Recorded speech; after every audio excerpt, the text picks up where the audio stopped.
Hi viewers, welcome to Myra media. Andhra Pradesh రాష్ట్రంలో స్థానిక సంస్థల ఎలక్షన్స్ సంక్రాంతి పందెంకుని తలపిస్తున్నాయా? అసలు ఏం జరుగుతుంది? ఎలక్షన్స్ జరిగే పరిస్థితులు ఆంధ్రప్రదేశ్ రాష్ట్రంలో ఉన్నాయా లేవా? మొదట ఎస్సీసీ రమేష్ కుమార్ ఎలక్షన్స్ షెడ్యూల్స్ ప్రకటించినప్పటికీ కూడా ఆ తర్వాత రాష్ట్ర ప్రభుత్వం హైకోర్టుకు వెళ్ళడం, హైకోర్టులో నిన్న దానికి కరోనా వ్యాక్సిన్ వచ్చేంత వరకు షెడ్యూల్స్ పోస్ట్ పోన్ చేయాలనేటువంటిది హైకోర్టు నుంచి ఉత్తర్వులు జారీ అవ్వడం, వెంటనే మళ్ళీ మోషన్ బిల్ కూడా మళ్ళీ రమేష్ కుమార్ బిల్ చేయడం కూడా జరిగింది. ఎలక్షన్స్ జరిగే విధానానికి సంబంధించి కావచ్చు, షెడ్యూల్స్ ఇచ్చిన ప్రకారంగా జరిగే పరిస్థితి ఉందా లేదా అనేది ఈ అంశాలపై మనతో మాట్లాడటానికి, ఈ విషయాలు మనతో మాట్లాడటానికి మహిళా న్యాయవాది రజనీ గారు మనతో ఉన్నారు. రజనీ గారిని అడిగి మరిన్ని విషయాలు తెలుసుకునే ప్రయత్నం చేద్దాం. నమస్తే అండి. ఏం జరుగుతుందంటారు ఆంధ్రప్రదేశ్ రాష్ట్రంలో స్థానిక సంస్థల ఎలక్షన్స్ సంబంధించి? మనం చూసుకుంటే గత 3-4 సంవత్సరాల నుంచి డిలే అవుతూనే ఉంది. సో స్టిల్ ఇప్పటికీ ఇంకా డిలే అయ్యే పరిస్థితులు కనిపిస్తున్నాయి. సో అసలు ఏం జరుగుతుందంటారు? దీంట్లో ఎవరు నెగ్గే అవకాశం ఉందంటారు కోర్టుకి ఎక్కిన తర్వాత? సార్, ఇప్పుడు రాజ్యాంగ పరంగా మనం లెజిస్లేటరీ, ఎగ్జిక్యూటివ్, జ్యుడిషియరీ 3 విభాగాలు ఉంటాయి. ఈ 3 విభాగాలకు ఎలా ఉంటుందంటే ఒకదానితో ఒకటి ఇంటర్ఫియరెన్స్ కాకుండా, ఒకదానికి ఒకటి పంతం పెట్టుకొని నేనెక్కువ నువ్వెక్కువ అనే డిజిగ్నేషన్లో పోకుండా ఒక మ్యూచువల్ అండర్స్టాండింగ్ ఉండాలని రాజ్యాంగం వీటి కోసం పొందుపరిచింది. ఎగ్జిక్యూటరీ కనుక తన పని తను చేయడం, లెజిస్లేటివ్ ఒక శాసనాన్ని రూపొందించడం, ఆ శాసనాల్లో ఉన్న మిస్టేక్ ఉంటే జ్యుడిషియరీ ఇన్వాల్వ్ అవ్వడం. ఇదే ఇన్ని సంవత్సరాల నుంచి 1950 రాజ్యాంగం మనకు రాసిన దగ్గర నుంచి జరుగుతున్న విభాగం. ఫస్ట్ టైం ఒక జ్యుడిషియరీ అంటే ఒక ఇండిపెండెంట్ బాడీ, ఎలక్షన్ అంటే ఒక independent body.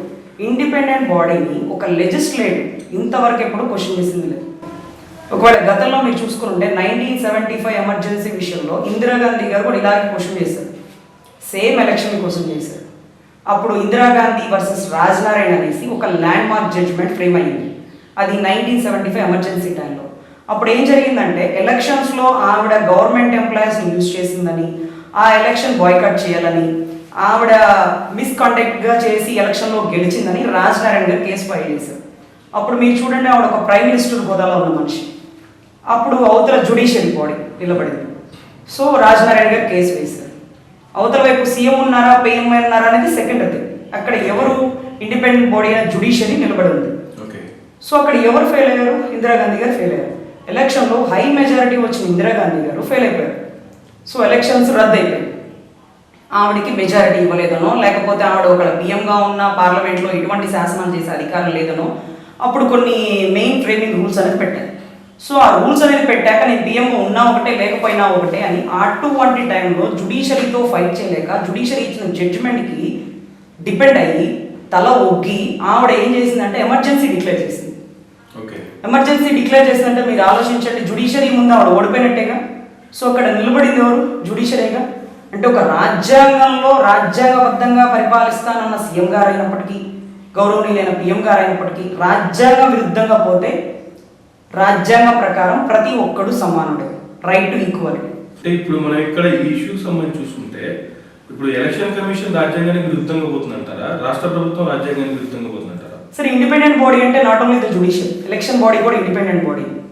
So election commissioner ఎప్పుడైతే ఎలక్షన్ డిక్లేర్ చేస్తారో, ఎలక్షన్ నోటిఫికేషన్ అంటాడో, సీఎం కంటే ఎక్కువ అధికారం ఎలక్షన్ కమిషనర్కి ఉంటుంది. ఆర్టికల్ 243K ప్రకారం పంచాయతీ ఎలక్షన్స్లో election commissioner is independent body. ఆయన కింద పనిచేస్తారు ప్రతి ఒక్క government employee. Even though principal secretary అయినప్పటికీ మీరు చూస్తే గవర్నమెంట్ ఎంప్లాయీస్ ప్రతి ఒక్కళ్ళు ఎలక్షన్ డ్యూటీ అంటారు. అంటే ఆ ఎలక్షన్ అయ్యే వరకు వాళ్ళ ఎలక్షన్ కమిషనర్ ఏది చెప్తే అదే వినాలి. అప్పుడు సీఎం వినాలా వద్దా అంటే, ఎలక్షన్ నోటిఫికేషన్ రిలీజ్ అయిన తర్వాత మీరు చెప్పింది ఏదైతే ఉందో ఎలక్షన్ కమిషనరే కింగ్. ఓకే, కానీ ఎలక్షన్స్ కి వెళ్తున్నప్పుడు, ఎలక్షన్ నోటిఫికేషన్ రిలీజ్ చేయాలనుకున్నప్పుడు ప్రభుత్వంతో కలిసి సంప్రదింపులు చేసుకున్న తర్వాతే ఇద్దరు అండర్స్టాండింగ్ తోనే ఎలక్షన్స్ వెళ్తారు కదా, ఏ రాష్ట్ర ప్రభుత్వం మనం చూసినా సరే. కానీ ఆంధ్రప్రదేశ్ లో మనం చూస్తే ప్రభుత్వానికి ఎలక్షన్ కమిషన్ కి మధ్యలో చాలా అగాధం అయితే కనిపిస్తుంది. ఈ అగాధం ఎలా ఉందంటే సార్, ఒక కమ్మ వ్యక్తి ఎలక్షన్ కండక్ట్ చేస్తున్నాడు, ఒక రెడ్డి వ్యక్తి ఎలక్షన్ అపోజ్ చేస్తున్నాడు. ఈ రెండే డిస్ప్యూట్ నడుస్తూ ఉంది. సో వాళ్ళు ఏమని ఆర్గ్యూ చేస్తున్నారు? వాళ్ళ టీడీపీ ప్రభుత్వం చెప్పినట్టుగా నిమ్మగడ్డగా చేస్తున్నారు అనేసి. టీడీపీ ప్రభుత్వం శాలరీస్ ఉందా, టీడీపీ ప్రభుత్వం అన్న హయాంలో అపాయింట్ అవుతారా, లేకపోతే ఆయనకున్న cadre, he was an IAS cadre, so IAS cadre independent బాడీలో ఉన్న వ్యక్తికి ఒక గవర్నమెంట్ ఎంప్లాయీని ఒక ఎలిగేషన్ చేస్తే అది ఒక క్రైమ్ మీకు ఐపీసీలో. సో ఇప్పుడు ఎలక్షన్ కమిషనర్కి ఒక లెజిస్లేటివ్కి జరుగుతున్న డిస్కషన్ ఏంటంటే ఇండిపెండెంట్ బాడీగా ఉన్న ఎలక్షన్ కమిషన్ అడుగుతుంది ఎలక్షన్ కండక్ట్ చేయండి అనేసి. ఈ పంచాయతీ ఎలక్షన్ కండక్ట్ చేయకపోవడం వల్ల వచ్చే నష్టాలు ఏంటంటే అరౌండ్ ఇప్పుడు వరకు పంచాయతీ ఎంపీటీసీ జడ్పీటీసీ లేరు. సో పంచాయతీ పనులు ముందుకు జరగట్లేదు. ఆ పనులు లేకపోవడం వల్ల పల్లెటూరులో చాలా పనులు ఆగిపోయాయి. ఒక ఇండిపెండెంట్ బాడీనో సంబంధించిన ఒక ఎగ్జిక్యూటివ్ అథారిటీనో ఒక ఎంపీటీసీ జడ్పీటీసీ హోదాలో ఆ ఏరియా మొత్తం విలేజ్ని డెవలప్మెంట్ చేసే రెస్పాన్సిబిలిటీ. సో కోవిడ్ వల్ల పంచాయతీ ఎలక్షన్స్ ఆగిపోయాయి. మీరు చూసుంటే అదే టైంలో అన్ని పంచాయతీ ఎలక్షన్స్ ఆగిపోయినది ఏదైతే మీరు అన్నారో, ఇప్పుడు మీరన్న ఒక చౌదరికి ఒక రెడ్డికి మధ్యలో వార్ జరుగుతుందని ఏదైతే మెన్షన్ చేశారో, అప్పుడు కోవిడ్ కంటే ముందు ఇచ్చినప్పుడు నోటిఫికేషన్ ఇచ్చినప్పుడు కోవిడ్ లేదు, తర్వాత కోవిడ్ ఎంటర్ అయినా కూడా రాష్ట్ర వ్యాప్తంగా ఉన్నది 5 లేదా 6 కేసులు. దాన్ని సాగుగా చూపించి రాష్ట్ర ప్రభుత్వంతో ఎటువంటి సంప్రదింపులు లేకుండానే ఎలక్షన్ ప్రక్రియను వాయిదా వేసింది ఎలక్షన్ కమిషన్. అట్లా చేసే అధికారం ఎలక్షన్ కమిషన్ ఉందా? 100% ఉంది. ఎలక్షన్ ఆపేయడానికి సీఎం తో డిస్కస్ చేయాల్సిన పని లేదు. ఎలక్షన్ కండక్ట్ చేయడానికి సీఎం సపోర్ట్ తీసుకోవాలి. ఇండిపెండెంట్ బాడీ అంటే తన డెసిషన్ తన ఓన్ గా తీసుకోవడం ఇండిపెండెంట్ బాడీ.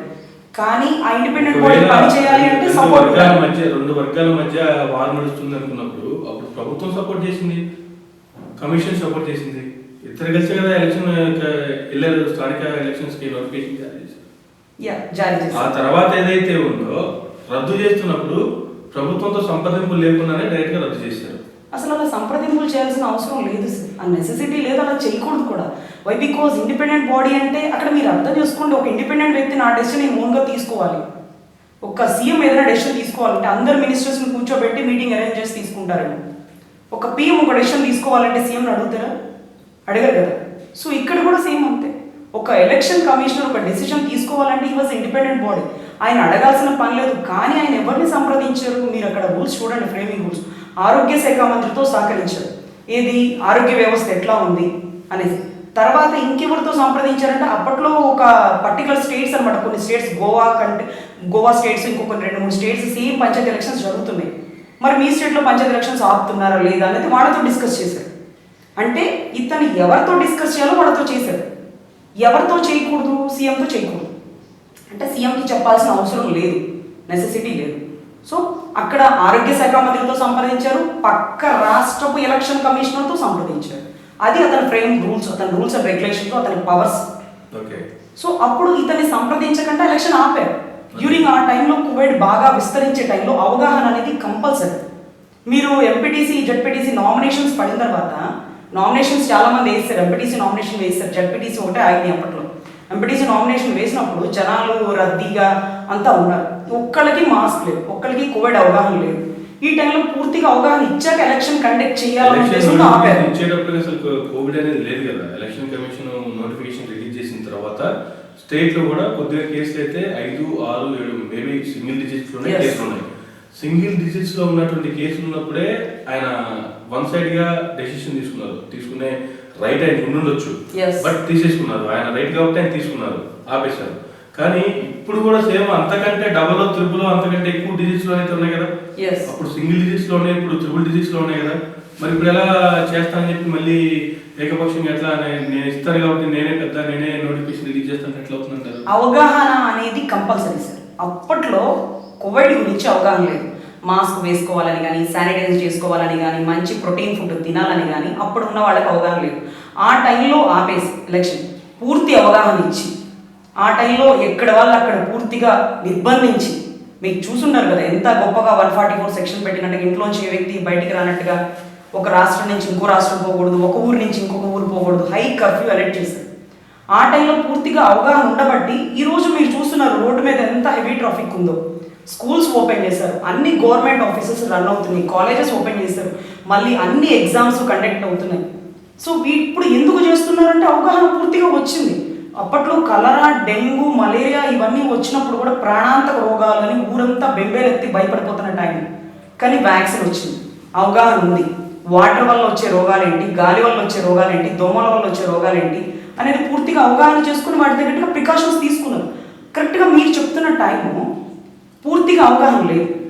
పక్క రాష్ట్రాలు కూడా ఎలక్షన్స్ క్యాన్సిల్ చేసి మీరు చూసుంటే బయట కంట్రీ నుంచి ఇక్కడికి రానివ్వకుండా ఎయిర్పోర్ట్స్ పూర్తిగా బ్యాన్ చేశారు. అప్పుడు అసలు జనాలకి ఎవ్వరికీ తెలియదు కోవిడ్ అంటే. సో పూర్తిగా ఎలక్షన్ ఆపేసి దీని గురించి అవగాహన ఇచ్చి కోవిడ్ కంట్రోల్ అయ్యాక ఎలక్షన్ కండక్ట్ చేస్తాను అని ఆయన అనౌన్స్ చేశారు. సీఎం ఇదే ప్యాటర్న్తో అనౌన్స్ చేశారు. దీనికోసం మీరు ఎవరిని అడిగారు అన్నారు. సో ఆయన ఏం చెప్పారు, గోవాకి సంబంధించిన స్టేటో లేకపోతే ఇంకొక 2-3 స్టేట్ ఎలక్షన్ కమిషనర్తో డిస్కస్ చేశాను. ఆరోగ్య శాఖ మంత్రి ఎవరు, సెంట్రల్ బోర్డు సంబంధించి ఆరోగ్య శాఖ మంత్రితో డిస్కస్ చేశాను అన్నారు. ఆయన సంబంధించిన రిపోర్టు ఈయనకు సంబంధించిన రిపోర్టు రెండూ తీసుకుని ఎలక్షన్స్ క్యాన్సిల్ అని చెప్పేశారు. సో మీరేమంటున్నారు, సీఎంకి ఎందుకు చెప్పలేదు అంటున్నారు. ఒక ఇండిపెండెంట్ బాడీ అన్నప్పుడు ఒక ప్రిన్సిపల్ హోదాలో ఉన్న వ్యక్తి ఒక డెసిషన్ తీసుకోవాలంటే ఒక కాలేజ్ లెక్చరర్ని కన్సల్ట్ అవ్వాల్సిన పని లేదు. అక్కడ సీఎం గారు ఎంత పెద్ద హోదా అయినప్పటికీ ఎలక్షన్ కోడ్ రన్ అవుతున్న టైంలో ఇండిపెండెంట్ బాడీ అయిన election commissioner have the wonderful అంటే ఆయనకుండే సర్వోన్నత అధికారులు ఆ టైంలో సీఎం గారికి కూడా ఉండదు. సో ఆయన బేసికల్గా ఆ కాన్సెప్ట్తో ఏదైతే ఎలక్షన్ క్యాన్సిల్ చేస్తున్నానని సీఎం గారితో చెప్పలేదు. సో ఆ చెప్పకపోవడం వల్లే ఇన్ని విభేదాలు తలెత్తింది. మీరు చూస్తూనే ఉన్నారు. ఇప్పుడు మీకు చూస్తే ఎమ్మెల్యే ఎలక్షన్స్ కూడా జరిగినాయి కొన్ని స్టేట్స్లో. మంత్రులు తర్వాత ముఖ్యమంత్రి కూడా డిసైడ్ అయ్యారు. తర్వాత మీరు చూస్తే హైదరాబాద్లో కోవిడ్ ఎక్కువగా ఉన్న టైంలో కూడా అది కంట్రోల్ అయ్యాక మీరు చూస్తే ఎలక్షన్స్ అన్నీ జరిగినాయి. సో తర్వాత మిగతా రాష్ట్రాల్లో ఎలక్షన్స్ జరిగిస్తుంది. ఇప్పుడు మీరు ఎందుకు ఎలక్షన్ కండక్ట్ చేయడానికి సపోర్ట్ చేయట్లేదు అని ప్రభుత్వాన్ని ఎలక్షన్ కమిషనర్ అడుగుతున్నారు. ఆ టైంలో మీరు ఎందుకు ఆపేశారు అంటే ఆపడానికి ఉన్న ముఖ్య కారణం అవగాహన లేకపోవడం. అంటే ఇక్కడ కొన్ని భిన్న వాదనలు కూడా వినిపిస్తున్నాయి. రమేష్ కుమార్ ఎస్సీసీగా ఉన్న ఆ పొజిషన్ని ఎవరికి భయపడకుండా డిసిషన్ తీసుకునేటప్పుడు సీఎం కూడా చెప్పాల్సిన అవసరం లేదు, రైట్ ఆయన ఉపయోగించుకున్నారు. అలాగే ఒక వర్గానికి ఫేవర్ చేసేలాగా అతను చూస్తున్నాడు కాబట్టే గవర్నమెంట్ సపోర్ట్ చేయట్లేదు అనేటువంటి కొన్ని వాదనలు కూడా వినిపిస్తున్నాయి. దీంట్లో ఎంతవరకు కరెక్ట్ ఉందంటారు, యాజ్ ఏ లాయర్గా ఏం చెప్తారు? సార్, ఎలక్షన్ కమిషనరు ఒక పార్టీకి కానీ తర్వాత ఒక వ్యక్తికి కానీ సపోర్ట్ చేస్తానన్న సిద్ధాంతం ఇంతకుముందు ఏ స్టేట్లో కానీ ఏ ఎలక్షన్ కమిషనర్ మీద కానీ ఎలిగేషన్ లేదు. ఒక ప్రభుత్వం ఎలక్షన్స్లో మాఫింగ్ చేస్తుందో మోసం చేస్తుందో చీటింగ్ చేస్తుందో అని మనం వినుంటాం. కానీ ఎలక్షన్ కమిషనర్ ఇలా చేశాడు అలా చేశాడని మీరు పక్క ఉన్న స్టేట్స్కి సంబంధించిన రిలేటెడ్ కేసెస్ జడ్జిమెంట్స్ కూడా చూడండి, ఎక్కడ ఉండదు. ఎందుకంటే those are the independent body. ఇప్పుడు ఒక ఎలక్షన్ కమిషనర్ ఉంటే ఒక వ్యక్తికో ఒక ప్రజాస్వామ్యానికో న్యాయం చేయాలనుకుంటాడు. సో ఇక్కడ టీడీపీ ప్రభుత్వం చెప్తుందని ఎలక్షన్ ఆపేశారా? మీరు కమ్మ వ్యక్తి కాబట్టి వాళ్ళకి సపోర్ట్ చేస్తున్నారా? అది ఎంత తప్పు తెలుసా అసలు మీకు? ఒక గవర్నమెంట్ ఎంప్లాయీని ఒక సాధారణ గవర్నమెంట్ ఎంప్లాయీ అనుకోండి, it was not an election commissioner, it was not an collector, ఒక పంచాయతీ సెక్రటరీ హోదాలో ఉన్న వ్యక్తిని ఒక దారిని పోయేవాడు, నువ్వు భూ కబ్జాదారుడో భూ బకాసురుడో నువ్వు లేకపోతే లంచం తీసుకుంటున్నావు అని ఒక సాధారణ పౌరుడు కనుక ఒక పంచాయతీ సెక్రటరీని క్వశ్చన్ చేస్తే ఈ పంచాయతీ సెక్రటరీ కన్సర్న్ స్టేషన్లో కంప్లైంట్ ఇస్తే వాళ్ళని అరెస్ట్ చేస్తారు. ఎంత చిన్న డిజిగ్నేషన్ అండి పంచాయతీ సెక్రటరీది. వాడు దారిని పోయేవాడు ఏమన్నాడు, నువ్వు డబ్బులు తీసుకున్నావు, నువ్వు లంచం తీసుకున్నావు అన్నాడు. అది నిరూపించే కదా ఇతను మంచోడో కాదో ప్రూవ్ చేసుకోవాలి. అయినా కూడా గవర్నమెంట్ వ్యక్తి మీద ఎలిగేషన్ చేశాడు కాబట్టి, ఒక డ్యూటీలో ఉన్న వ్యక్తి మీద ఎలిగేషన్ చేశారు కాబట్టి అది ఒక క్రైమ్. ఇంత పెద్ద డిజిగ్నేషన్ అండి ఎలక్షన్ కమిషనర్ది. ఆయనను పట్టుకొని ఒక కమ్మ వ్యక్తనో లేకపోతే ఒక లంచగొండివనో లేకపోతే ఒక ప్రభుత్వం కింద పనిచేస్తున్నావనో నీకు సిగ్గు లేదా, నువ్వు మనుషులు కాదా అని ఒక ఎమ్మెల్యే డిజిగ్నేషన్ ఉన్న వ్యక్తులు అనడం అంటే అతను మంచివాడా చెడ్డవాడా తీసేయండి, అతని డిజిగ్నేషన్కి వాల్యూ ఇవ్వండి. కనీసం ఆ వాల్యూ అన్న ఇచ్చి మీరు ఎక్కడన్నా సంస్కారంగానే ఒక మాట మాట్లాడారా? నువ్వు ఎలక్షన్ ఎందుకు ఆపేస్తున్నావు అంటే కరెక్ట్, నువ్వు పలానా కమ్మోడు అని ఎలక్షన్ ఆపేస్తున్నావు, వాడు చెప్పినట్టు వింటున్నావు. అసలు ఈ ధోరణి ఎలా ఉంటుందండి? అన్పార్లమెంటరీ లాంగ్వేజ్ రోడ్డు మీద మాట్లాడుకుంటేనే ఒక పెద్ద క్రైమ్ అయితే అంటే ఇటువంటి సిచ్యువేషన్స్ అసలు ఎందుకు వచ్చినాయి అంటారు ఆంధ్రప్రదేశ్ రాష్ట్రానికి సంబంధించి చూసుకుంటారు గారు? అసలు మీరు చూస్తుంటే గతంలో మీరు అన్నట్లు ఎలక్షన్ కమిషన్ కదా ఎవరు వ్యక్తిగతంగా మాట్లాడకూడదు. ఇంతకుముందు మీరు అన్నట్టు కూడా ఏ స్టేట్ లో కానీ ఎక్కడ కూడా ఇటువంటి జరగవు. కానీ అన్ని రాష్ట్రాలకు విరుద్ధంగా ఆంధ్రప్రదేశ్ రాష్ట్రంలో జరుగుతున్న రాజకీయాలు కావచ్చు, at the same time election commission తీసుకుంటున్న డెసిషన్స్ కూడా కావచ్చు. సో ప్రజలైతే ఒక వేలో ఆలోచింపజేసే విధంగా అయితే ఉన్నాయి వాళ్ళ చేసే చర్యలు. సో ఇటువంటి కార్యక్రమాలు అంత పెద్ద పెద్ద పొజిషన్లో ఉన్నటువంటి వాళ్ళే చేస్తుంటే సామాన్యునికి ఎటువంటి మెసేజ్ ఇస్తారు అసలు ఎటువంటి సరే, ఈ message సాధారణ పౌరులు ఓట్లు వేస్తేనే ఒక వ్యక్తి ఎమ్మెల్యేగా ఉన్న వ్యక్తి సీఎం అయ్యారు. మీరు గమనించండి, ఆ ఎమ్మెల్యేగా ఉన్న వ్యక్తి గతంలో ఎక్కడి నుంచి వచ్చారు? ఆయన ఒక దోషిగానో లేకపోతే ఒక ఎలిగేషన్ ఉన్న వ్యక్తిగానో 16 నెలలు జైల్లో ఉన్న వ్యక్తి. మీరు గమనించండి, ఆయన్ని అరెస్టెడ్ పర్సన్స్ యొక్క రైట్లు, రాజ్యాంగం అతనికి ఇచ్చిన హక్కులు పూర్తిగా యూజ్ చేసుకున్నాడు. యూజ్ చేసుకోబట్టి ఈరోజు ఎమ్మెల్యే అయ్యారు, యూజ్ చేసుకోబట్టి ఈరోజు సీఎం అయ్యారు. ఇంకా ఆయన కేసులు, అక్రమాస్తుల కేసులు సెంటర్లో కూడా డిస్కషన్ జరుగుతూ ఉంది. కానీ అరెస్టెడ్ పర్సన్ అయినప్పటికీ రాజ్యాంగం అతనికి ఇచ్చిన సర్వోన్నత అధికారులు అతను వాడి ఈరోజు సీఎం హోదాలో మనం సెల్యూట్ చేస్తున్నాం. యూనో, ఇప్పుడు రాజ్యాంగం అలాగే ఎలక్షన్ కమిషనర్కి సర్వోన్నత అధికారం ఇచ్చింది. ఈరోజు మీరు గమనిస్తే రాజధాని భూముల గురించి శాసన మండలిలో చైర్మన్ గారు ఆయన సర్వోన్నత అధికారాన్ని వాడి అక్కడికక్కడ ఆపగలిగారు. ఆయన ఒక చిన్న డిజిగ్నేషన్ సీఎం హోదాలో చూస్తే, కానీ అక్కడ ఉన్న మండలిలో ఆయన చైర్మన్, ఆయన దగ్గరకు వచ్చింది. నాకు ఈ రాజధానిని ఇక్కడి నుంచి కదల్చడం కరెక్ట్ కాదు, ప్రజలకు ఏదైతే మనం ప్రామిస్ చేసామో అది బ్రీచ్ చేయడం కరెక్ట్ కాదని ఒక డెసిషన్ ఇచ్చారు. అతనే సీఎం కాదు, కానీ ఆయన పరిధిలో ఉన్న అధికారాన్ని అతను యూజ్ చేశారు. ఇప్పుడు అరెస్టెడ్ పరిధి ఉన్న అధికారాన్ని ఈ సీఎం గారు యూజ్ చేసుకుంటారు. ఇప్పుడు 243K ఆర్టికల్ రాజ్యాంగం ఆయనకి ఇచ్చిన సర్వోన్నత అధికారం. ఆయన ఎలక్షన్ ఆపుతానన్న విషయం సీఎంకి చెప్పాల్సిన పని లేదు. ఆయన ఎలక్షన్ ఒక్కడే ఆపేశాడో ఓన్ డెసిషన్గా మీరు చూడండి ఆయన రాసిన దాంట్లో. సో నా పాయింట్ ఏంటంటే ఎవరి అధికారాలు ఎవరి పద్ధతిలో వాళ్ళ అధికారాలు ఉంటాయి. కానీ ఇక్కడ భిన్నంగా వాటికి అధికారాలకి భిన్నంగా జరుగుతున్నటువంటి పరిస్థితులు ఎందుకు వచ్చినాయి ఆంధ్ర రాష్ట్రంలో? అసలు రాజ్యాంగం చెప్పిన దాని ప్రకారం ఒక శాసన మండలి కానీ, ఒక మీరు చూస్తే ఒక లెజిస్లేటివ్ కానీ జ్యుడిషియరీ జోలికి పోకూడదు. ఇండిపెండెంట్ బాడీ అంటే ఎలక్షన్ కమిషన్ జోలికి పోకూడదు. వీళ్ళు ఎందుకు ఇంటర్ఫీర్ అవుతున్నారు? ఎందుకు ఎలిగేషన్ స్టార్ట్ అవుతున్నాయి? వీళ్ళు జ్యుడిషియరీ వ్యవస్థ మీద ఎందుకు క్వశ్చన్ చేస్తున్నారు? మా రాష్ట్రంలో ఒక న్యాయ వ్యవస్థ పరిపాలిస్తుంది. ఒక చైర్మన్, ఒక స్పీకర్ హోదాలో ఉన్న వ్యక్తి తమ్మినేని గారు అనుకుంటా బహుశా, ఆయన అసెంబ్లీలో అన్నారు, ఇక మీరే పరిపాలించండి న్యాయ వ్యవస్థలు, ఇక మేమెందుకు సీఎం హోదాకు వచ్చి 150 సీట్లు మేము గెలుచుకున్నాను. అంటే న్యాయ వ్యవస్థ పరిపాలించడం అంటే ఒకళ్ళు మీరు తప్పు చేస్తున్నారు అంటే న్యాయ వ్యవస్థ క్వశ్చన్ చేయకూడదా? ఇదేంటిది violation of the constitution article అంటే అది అక్కడితో క్యాన్సిల్ అయిపోయింది. ఏది ఇప్పుడు మీరు చూస్తే తుదహాగా చూస్తే మీకు రాజధానిలో పెయింట్ల గురించి వచ్చింది. ఇక్కడ గ్రామ సచివాలయం చేసిన పెయింట్లు అదేమన్నా వాళ్ళ ఇల్లా వాళ్ళ పార్టీ ఆఫీసా? గవర్నమెంట్ డబ్బు ఖర్చు పెట్టి గ్రామ సచివాలయానికి వాళ్ళ వైఎస్ఆర్సీపీ జెండా పెయింట్లు వేశారు. అది తప్పు అని చెప్తే మీరే పరిపాలించండి అంటే కరెక్టా? మీరు చూస్తే అమ్మఒడి పథకం వదిలేరు, ఒక్కొక్క స్టూడెంట్కి 15,000 అనేసి. సో దాని గురించి ఎవరైనా కేసులు వేశారా? వేయలేదు కదా. మిగతా స్టేట్లో, చుట్టుపక్కల స్టేట్లు కావచ్చు, దేశంలో ఉన్న మిగతా స్టేట్లో ఎక్కడా లేనటువంటి పరిస్థితులు ఒక ఆంధ్ర రాష్ట్రంలో ఎందుకు ఇలా జరుగుతున్నాయి అంటారు? దీంట్లో మెయిన్ కంటెంట్ ఏంటంటే ఒక లెజిస్లేటరీకి ఒక జ్యుడిషియరీకి జరుగుతున్న గొడవలా ఉంది ఆంధ్ర రాష్ట్రంలో. అంటే ఒక ఆంధ్ర రాష్ట్ర ప్రభుత్వం అయిన సీఎం గారు ఏదైనా ఒక పథకం పెడితే జ్యుడిషియరీ క్వశ్చన్ చేస్తుంది. ఒక శాసన అంటే ఒక మీరు చూస్తే ఒక అసెంబ్లీలో ఒక స్పీకర్ హోదాలో ఉన్న వ్యక్తి మీరే పరిపాలించండి అంటే న్యాయ వ్యవస్థలే పరిపాలించండి, 151 సీట్లు వచ్చినా ఇక మేమెందుకు? న్యాయ వ్యవస్థలు పరిపాలించాలంటే న్యాయ వ్యవస్థ దేని కింద రన్ అవుతా ఉంటే ఒక కాన్స్టిట్యూషన్ బేస్ మీద రాజ్యాంగం యొక్క హక్కులు కాపాడడానికి హైకోర్టు, సుప్రీంకోర్టు, ఒక వ్యక్తి యొక్క హక్కులు కాపాడడానికి అన్ని సివిల్ కోర్ట్స్, క్రిమినల్ కోర్ట్స్ అంత యాక్టివిటీస్ జరుగుతూ ఉంటుంది. ఇప్పుడు ఒక పథకం పెట్టారు, మీరు గమనించండి, ఒక అమ్మఒడి పథకం పెట్టారు. ఎవరు అపోజ్ చేయలేదే, ఎవరొకరికి ఉపయోగపడుతుంది అనేసి ఒక గవర్నమెంట్ స్కూల్ ఎక్సలెంట్ గా డెవలప్ చేశారు. ఒక గ్రీనరీగా, నీట్ గా, ఒక మంచి ఎక్విప్మెంట్ తో. ఎవరు అబ్జెక్షన్ పెట్టలేదే. సో ఇక్కడ ఎక్కడ అబ్జెక్షన్ వచ్చింది? గ్రామ సచివాలయానికి ఏం పెయింట్లు వేస్తారు? పార్టీ రంగులు వేస్తారు. ఎవరి డబ్బుతో? గవర్నమెంట్ డబ్బు. అదేమన్నా ఇల్లా మన పార్టీ ఆఫీసా మన ఇష్టం వచ్చిన రంగులు వేసుకోవడానికి? గ్రామ సచివాలయంలో ఎవరు పనిచేస్తారు? గ్రామ వాలంటీర్లు గానీ లేకపోతే గవర్నమెంట్ సంబంధించిన అసిస్టెంట్లు గానీ. సో గవర్నమెంట్ జీతం ఇస్తున్నప్పుడు, గవర్నమెంట్ కింద పనిచేస్తున్నప్పుడు ఒక ఎంఆర్ఓ ఆఫీసు, కలెక్టర్ ఆఫీసు, గ్రామ సచివాలయం 3 ఈక్వలే. 3 గవర్నమెంట్ ఎంప్లాయీసే ఉంటారు. సో కలెక్టర్ ఆఫీస్ కి ఎట్లా రంగులు వేస్తుంది, ఎంఆర్ఓ ఆఫీస్కి ఎలా రంగులు వేస్తుందో గ్రామ సచివాలయానికి కూడా అలాగే రంగులు వేసి ఉండాలి.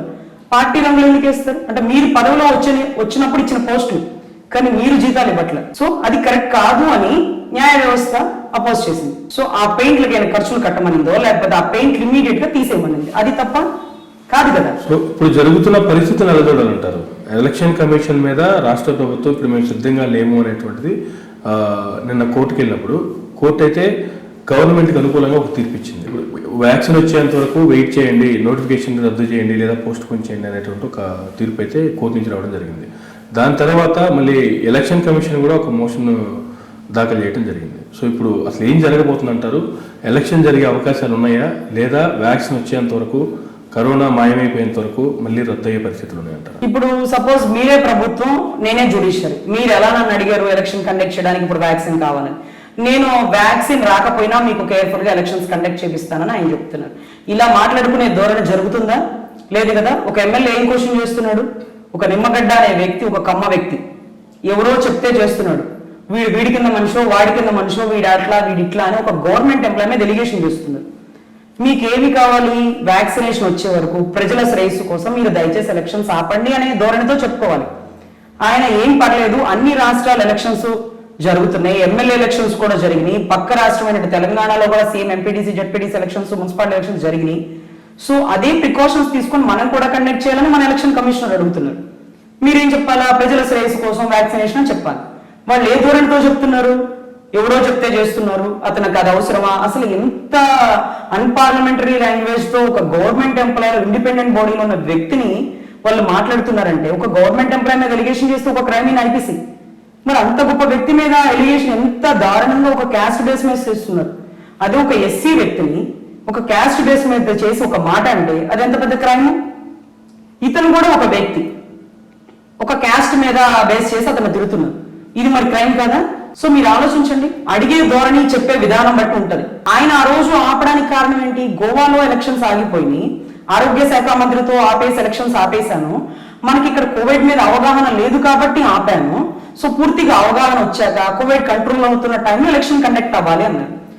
కోవిడ్ తీవ్ర స్థాయిలో ఉన్నప్పుడు మీరు గమనించండి, ఒక ప్రతి పోలీస్ ఆఫీసర్ ఉద్యోగం చేశాడు, ఒక పంచాయతీ వాళ్ళు చేశారు, ఒక మున్సిపాలిటీ వాళ్ళు చేశారు, ఒక రెవెన్యూ వాళ్ళు చేశారు, ఒక డాక్టర్లు చేశారు. వీళ్ళందరూ అప్పుడు పనిచేసిన వాళ్ళు కోవిడ్ కంట్రోల్ అయ్యి జనసంచారం బయట తిరిగి పిల్లలు స్కూల్కి పోతున్న టైంలో మేము పని చెయ్యము, మేము ఎలక్షన్ కండక్ట్ లో మేము పాల్గొనము, కోవిడ్ కి మాకు భయంగా ఉంది అంటే, నువ్వు నిజంగా కోవిడ్ కి భయపడుతున్న వ్యక్తి, కోవిడ్ తీవ్ర స్థాయిలో ఉన్న టైంలో కలెక్టర్, మీరు చిత్తూరు కలెక్టర్ కూడా కోవిడ్ వచ్చింది, అయినా కూడా వర్క్ చేశారు. ఎంతమంది పోలీస్ ఆఫీసర్లు కోవిడ్ వచ్చింది, ఎంతమంది చనిపోయారు కూడా మీరు గమనించారు. ఆ టైంలోనే గవర్నమెంట్ వ్యక్తులు పనిచేస్తే కోవిడ్ కంట్రోల్ అవుతున్న టైము, లేకపోతే కోవిడ్ మీద అవగాహన ఉన్న టైము, స్కూల్ పిల్లలను ఓపెన్ చేసి అన్ని సెక్టార్లు పనిచేసి రోడ్డు మీద విపరీతమైన ట్రాఫిక్ వస్తూ గవర్నమెంట్ పథకాలు వస్తున్న టైంలో కూడా ఇప్పుడు మేము పని చేయము అని ప్రభుత్వ సంఘాలు ధర్నా చేస్తున్నాయి అంటే అది ఎవరు చెప్తే చేస్తున్నారని మీరు ఆలోచించండి. ఈ రోజు ఎలక్షన్ కమిషనర్ ఎలక్షన్ కండక్ట్ చేస్తున్నారంటే ఎవరో చెప్తే చేపిస్తున్నాడు అన్నారు. ఈ రోజు ఈ ప్రభుత్వాలకు సంబంధించి ప్రజా సంఘాలు వాళ్ళు గవర్నమెంట్ ఎంప్లాయీస్ యూనియన్స్ మేము కండక్ట్ చేయము, మేము పాల్గొనము అని మాట్లాడుతుంటే కోవిడ్ టైంలో పాల్గొన్న వాళ్ళు ఎవరు? మరి ఇన్ని గందరగోళాల మధ్య ఫైనల్ గా ఏం జరగబోతుంటారు? ఎలక్షన్ జరిగే అవకాశం ఉందంటారా, రద్దు అయ్యే అవకాశం ఉందంటారా? సరే, ఈ ఎలక్షన్ కండక్ట్ అనేది అన్ని రాష్ట్రాలకి ఒక ఉత్కంఠలా తయారైపోయింది. ఈ ఏరియాలో అంటే ఈ ఆంధ్రాలో, ఎస్పెషల్లీ ఆంధ్రాలో ఒక ప్రభుత్వానికి, ఒక న్యాయ వ్యవస్థకి పర్టికులర్ గా ఒక డిస్కషన్ అనేది ప్రతి కేసులో నడుస్తుంది. ప్రభుత్వం ఒక పథకం వదలడం, న్యాయ వ్యవస్థ క్యాన్సిల్ చేయడం. ఎందుకు క్యాన్సిల్ చేస్తుంది? Violation of the constitution article లేకపోతే ఇంకొకటో, ప్రజలకు ఇబ్బంది జరుగుతుందని చెప్తున్నారు. సో ఇటువంటి ధోరణిలోనే ఎలక్షన్ వచ్చింది. వీళ్ళు ఎలక్షన్ కండక్ట్ చేయమంటారు, వీళ్ళు వద్దంటారు, వీళ్ళు వద్దన టైంలో వీళ్ళు ఎలక్షన్ కండక్ట్ చేయమంటారు. ఈ డిస్కషన్ మధ్యలో ఏమొస్తుంది అంటే ఆర్టికల్ 243K రాజ్యాంగం ఒక ఎలక్షన్ కమిషనర్ ఇండిపెండెంట్ బాడీకి ఇచ్చిన అధికారాన్ని బట్టి ఆయన చెప్పిన రోజు ఎలక్షన్ కండక్ట్ చేయాలా, ఆయన వద్దన్న రోజు ఎలక్షన్ ఆగిపోవాలి. ఇది ఒక శాసనం. ఆయనకి ఇచ్చిన రాజ్యాంగం, ఆయనకి ఇచ్చిన సర్వోన్నత అధికారం. ఆయన అధికారాన్ని వాడి ఆ రోజు ప్రజల శ్రేయస్సు కోసం ఎలక్షన్ ఆపాడు అని అనుకుందాం. ఈ రోజు అన్ని రాష్ట్రాల్లో ఎమ్మెల్యే ఎలక్షన్స్ జరుగుతున్న టైంలో ఎలక్షన్ కండక్ట్ చేయండి అంటే ప్రభుత్వం వాళ్ళతో సహకరించట్లా. ఒకవేళ ఇప్పుడు రాష్ట్ర ప్రజల శ్రేయస్సు కోరి ఎలక్షన్ మంచి నిర్ణయమే తీసుకొని ఎలక్షన్ కమిషనర్ దాన్ని పోస్ట్ పోన్ చేశాడని అనుకుందాం. ఇప్పుడు ఒకవేళ మళ్ళీ నోటిఫికేషన్ రిలీజ్ చేయాలనుకున్నప్పుడు ప్రభుత్వంతో సంప్రదించి చేసే అవకాశం ఉందా, లేదంటే డైరెక్ట్ గా అతనే నిర్ణయం తీసుకుని ఎలక్షన్ నోటిఫికేషన్ రిలీజ్ చేసే పరిస్థితులు ఉన్నాయి? సరే, ఎలక్షన్ ఆపడానికి ఎలక్షన్ కమిషనర్ అథారిటీ ఉంది, ఎలక్షన్ కండక్ట్ చేయడానికి ఎలక్షన్ కమిషనర్ అథారిటీ ఉంది. ఆగిపో అన్నప్పుడు ఏ వ్యక్తి పంచాయకర్లా మీకు తెలుసు. కానీ ఎలక్షన్ కండక్ట్ చేయాలి అంటే అందరు వ్యక్తులు సహకరించాలి. ఎవరు? ఒక రెవెన్యూ వాళ్ళు, ఒక పంచాయతీ వాళ్ళు, ఒక గవర్నమెంట్ స్కూల్ టీచర్. సో వీళ్ళందరూ సహకరించాలి అంటే వాళ్ళతో డిస్కషన్ చేయాలి. సో పలానా టైంలో ఎలక్షన్ పెట్టుకుందాం, మీరు కోవిడ్ గురించి బాధపడాల్సిన పని లేదు, మీకు కోవిడ్ కిట్ ఇస్తాం, కోవిడ్ ప్రికాషన్స్ తీసుకుంటాం, ఎక్కువ శానిటైజర్ మధ్యలో జరుగుతాం, మాక్సిమం డిస్టెన్స్ అనేది మెయింటైన్ చేస్తాం, శానిటైజింగ్ చేశాకే వాళ్ళు ఎలక్షన్ ఓటింగ్ అనేది జరుగుతుంది. సో ఇదంతా పూర్తి అవగాహన ఇచ్చి ఈ రోజు సపోర్ట్ చేయమంటే ఏ ఒక్క గవర్నమెంట్ ఎంప్లాయీ సపోర్ట్ చేయకపోవడం, ఎలక్షన్ కమిషనర్ యొక్క అధికారాన్ని ధిక్కరించడం. ఎలక్షన్ కమిషనర్ అంటే ఒక ఇండిపెండెంట్ బాడీ అంటే like equal to judiciary. Okay, అది ఓకే కాదంటే ఇప్పుడు ఆయన ఎదిరిస్తున్నట్టు కదా. నేను అడిగిన క్వశ్చన్ ఏంటంటే, అప్పుడు ఆపేసేటప్పుడు ఎవరి పర్మిషన్ లేకుండా ఆయనకి అధికారాలు ఉన్నాయి కాబట్టి, ఆయన పరిధిలోది కాబట్టి ఆపేశారు. ఇప్పుడు మళ్ళీ కండక్ట్ చేయాలన్నప్పుడు ప్రభుత్వంతో సంప్రదింపులు జరపాల్సిన అవసరం ఉందా లేదా ఎలక్షన్ కమిషన్? అక్కర్లేదు సార్. ఇప్పుడు ఆయన ఎలక్షన్ నేను పలానా నోటిఫికేషన్ విడుదల చేస్తున్నాడు, కానీ ఇక్కడ ఎవరు సహకరించట్లేదంట? ప్రభుత్వ ఉద్యోగస్తులు సహకరించమని చెప్తున్నారు. ఎందుకు ప్రభుత్వ ఉద్యోగస్తులు సహకరించమంటున్నారు? కోవిడ్ టైంలోనే పనిచేసిన ప్రభుత్వం కంటే ముందే వీళ్ళతో ఎందుకు సంప్రదింపులు జరిపించలేకపోయింది? మీరు చూస్తున్నారు కదా, హైకోర్టులో ఎన్ని పిటిషన్స్ జరుగుతున్నాయో మీరు చూస్తున్నారు కదా. ఇప్పుడు వచ్చింది ఆ జడ్జిమెంట్ కాదు కదా. ఎప్పటి నుంచి ఎలక్షన్ కండక్ట్ చేయాలని మీరు చూస్తే పక్క రాష్ట్రాలు ఎమ్మెల్యే ఎలక్షన్ జరుగుతున్న దగ్గర నుంచి నోటిఫికేషన్ ఇస్తున్నారు. దీనికి తోడు ఆయన మళ్ళీ సుప్రీంకోర్టుకు వెళ్లాల్సిన దాఖలాలు కూడా ఉన్నాయి, అసలు ఆయన తీసేసిన దాఖలాలు ఉన్నాయి. ఒక పంచాయతీ రాశాక ఒక విభాగంలో సంబంధించిన ఎలక్షన్ కమిటీ 243K వైలేషన్ చేస్తూ, లేకపోతే దానికి సంబంధించి ఒక ఆయనకున్న పదవీ కాలాన్ని కుదిస్తూ, ఇదంతా ఈ చర్యలు ఎందుకు జరుగుతున్నాయి? ఆ ప్లేస్ లో ఇంకొక కొత్త వ్యక్తి కూడా వచ్చేసారు. రాజ్యాంగం ఉన్న బలం వల్ల మళ్ళీ కొత్త వ్యక్తిని తీసేసి పాత వ్యక్తి ఎలక్షన్ కమిషనర్ గా గెలిచారు. ఇవంతా ఎందుకు జరుగుతున్నట్టు సార్? దీనివల్ల ఎవరికి మైనస్ అవుతున్నట్టు? వాళ్ళు చెప్పిన టైంకి ఎలక్షన్ కండక్ట్ చేస్తే మీకు ఏదైనా ప్రాబ్లమా నేను అడుగుతున్నాను? ప్రభుత్వానికి ఏదైనా ప్రాబ్లమా? ఎందుకు ఎలక్షన్ కమిషన్ ఎలక్షన్ పెడతానన్నప్పుడు ప్రభుత్వం ముందుకు రావట్లా? ఈయన వస్తే ఏం జరుగుతుంది సార్? ఈయన చేతుల్లో ఏం లేదు కదా. ఇప్పుడు ప్రజలందరూ మీ వైపే ఉన్నారు. 151 ఎమ్మెల్యే సీట్లు మీకు గెలిపించుకున్నప్పుడు ఎంపీటీసీ జెడ్పీటీసీలు మీకు ఒక లెక్క. మీరు ఎందుకు వ్యతిరేకిస్తున్నారు ఎలక్షన్స్ ని? మీరు ఎందుకు భయపడుతున్నారు? ఆయన వస్తే ఏం చేయగలుగుతారు? ఆయన డ్యూటీ ఆయన చేస్తారు. మిగతా గవర్నమెంట్ ఎంప్లాయీస్ అందరూ మనకు తెలిసిన వాళ్ళేగా. సో మీరు ఎందుకు భయపడుతున్నారో ప్రజలకు అర్థం కావట్లేదు. ఎలక్షన్ కండక్ట్ చేస్తానగానే గవర్నమెంట్ మేము సహకరించమని ఇస్తుంది. అప్పుడు ఏమనిపిస్తుంది ప్రజలకి? ఎందుకు ప్రజలకి ఆలోచన వస్తుందంటే, ఒక పార్టీ ఎందుకు వ్యతిరేకిస్తుంది, ఒక ప్రభుత్వం ఎందుకు వ్యతిరేకిస్తుంది, ఆయన ఏం చేయగలుగుతాడు? సో మీరు ధైర్యంగా పార్టిసిపేట్ చేయండి. దీనివల్ల 2 క్లారిఫికేషన్ వస్తాయి సార్. ఒకటి, ఎలక్షన్ కండక్ట్ చేయిస్తే ఇన్ని గొడవలు జరిగాక అంటే ప్రభుత్వం ఎదురిచ్చినా కూడా ఎలక్షన్ కమిషన్ నిలబడ్డాడు అంటే ఆర్టికల్ 243K అథారిటీ ఉంటుందో, లేకపోతే రాజ్యాంగం గెలిచిందనో, లేకపోతే న్యాయ వ్యవస్థలో ఒక కొత్త ధోరణి వచ్చిందనో చెప్పుకుంటారు. ఒకవేళ ఎలక్షన్ కండక్ట్ అవ్వలేదు, సో వైఎస్ఆర్సీపీ ఎందుకు ఇతను వ్యతిరేకిస్తుంది? ఒక ప్రభుత్వం ఎందుకు ఇతను వ్యతిరేకిస్తుంది? ఏంటి ఇతను ఏం చేయగలుగుతాడు? ఈ రోజు మీరు చూస్తుంటే ఎంపీటీసీ జెడ్పీటీసీ ఎలక్షన్స్ లో మీరు అన్ని ఏరియాలు గమనించండి. ఎక్కడ నామినేషన్ వేయడానికి వెళ్లే వాళ్ళు కూడా ఆగిపోయారనో, లేకపోతే వాళ్ళని ఆపేశారనో, చాలా గొడవలు, చాలా ధర్నాలు జరిగి ఒకటి ఇనానమస్ గా ఎంపిక అయిపోయి చాలా జరిగింది. ఏం చేశారు ఎలక్షన్ కమిషనర్? ఏం చేయలేదు కదా. అంటే ఎలా అయితే జరగాలనుకుంటున్నా అలాగే జరుగుతుంది. ఒక వ్యక్తికి భయపడ్డమా, లేకపోతే ఒక వ్యక్తిని ఎదుర్కోలేక మనం ఎలక్షన్ ఆపేయడమా అనేది ప్రజలందరూ ఎలా ఆలోచిస్తున్నారు? ఒక ప్రభుత్వం నిమ్మగడ్డను ఎదుర్కోలేకపోతుందా? ఒక ప్రభుత్వం ఎలక్షన్ కమిషనర్ కి భయపడుతుందా? పెట్టని ఎలక్షన్స్ అందరూ మీ పార్టీ వాళ్ళనే కదా. మళ్ళీ నీకు 151 ఎమ్మెల్యే సీట్లు ఇచ్చినాను, ఎంపీటీసీ జెడ్పీటీసీ ఇవ్వలేమా? ఎందుకు ప్రభుత్వం ఎలక్షన్ కమిషనర్ చేయనివ్వట్లేదు? ఒక వ్యక్తే కదా సార్, ఒక శక్తి ఏం కాదు కదా. సో ఎందుకు భయపడుతున్నారని ప్రజలందరూ ఆలోచించడం బిగిన్ అవుతుంది. ఆయన పెట్టగానే వీళ్ళు ఒప్పుకొని ఉంటే నార్మల్ గా ఉండేది. ఆయన పెట్టడం, వీళ్ళు తిరస్కరించడం, అతను వాడెవడో చెప్పింది చేస్తున్నాడు, ఇతనట్లా ఇతనిట్లా, అతను ఎట్లా అయితే మనకెందుకు? మీరు గతంలో కూడా చూసారు 151 ఎమ్మెల్యే సీట్లు వస్తాయని ఎవరైనా ఎక్స్పెక్ట్ చేశామా? అసలు ఆయన పార్టీ ప్రచారంలో ఎంతవరకు పాల్గొన్నారో మీరు చూసారు కదా. ఇప్పుడు జనరల్ గా మనం లా ప్రకారం చూసుకుంటే ఎట్టి పరిస్థితుల్లో ఇచ్చిన నోటిఫికేషన్ కే ఎలక్షన్ జరిగే అవకాశం ఉందంటారా? నోటిఫికేషన్ అనేది రాజ్యాంగబద్ధంగా ఎలక్షన్ కమిషన్ వదిలేడు. దాన్ని అపోజ్ చేసే అధికారం గవర్నమెంట్ కి ఉందా లేదా అంటే 100% లేదని చెప్పాలి. కారణాలు చెప్పుకోవచ్చు. ఇప్పుడు పిఎస్ అడుగుతున్నారు ఎలక్షన్ కండక్ట్ చేయడానికి మీ ప్రాబ్లం ఏంటని అడిగితే పిఎస్ చెప్తుంది ఇక్కడ సీఎం కి సంబంధం లేదు sir. Principal secretary election commissioner కి సమాధానం చెప్తున్నారు. ఒక ఎలక్షన్ కమిషనర్ చెప్పిన పని ప్రిన్సిపల్ సెక్రటరీ చేయకపోతే ఒక election commissioner principal secretary suspend చేసే అధికారం ఉందా, చర్యలు తీసుకునే అధికారం ఉందా? వీళ్ళిద్దరి మధ్య డిస్కషన్ జరుగుతుంది.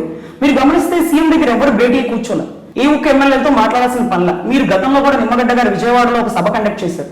అందరూ ఎమ్మెల్యేలు వాళ్ళు వీళ్ళు పార్టీకి సంబంధించిన అన్ని పార్టీల వాళ్ళు రండి, మీ ప్రాబ్లమ్స్ ఏంటో డిస్కస్ చేయండి, అన్ని రాష్ట్రాల్లో ఎలక్షన్స్ జరుగుతున్నాయి, మనం కండక్ట్ చేసుకుందాం అంటే ఎన్ని పార్టీల వాళ్ళు వెళ్ళారో ఒకసారి చూడండి. మీరు ఎవ్వరు వెళ్ళరు.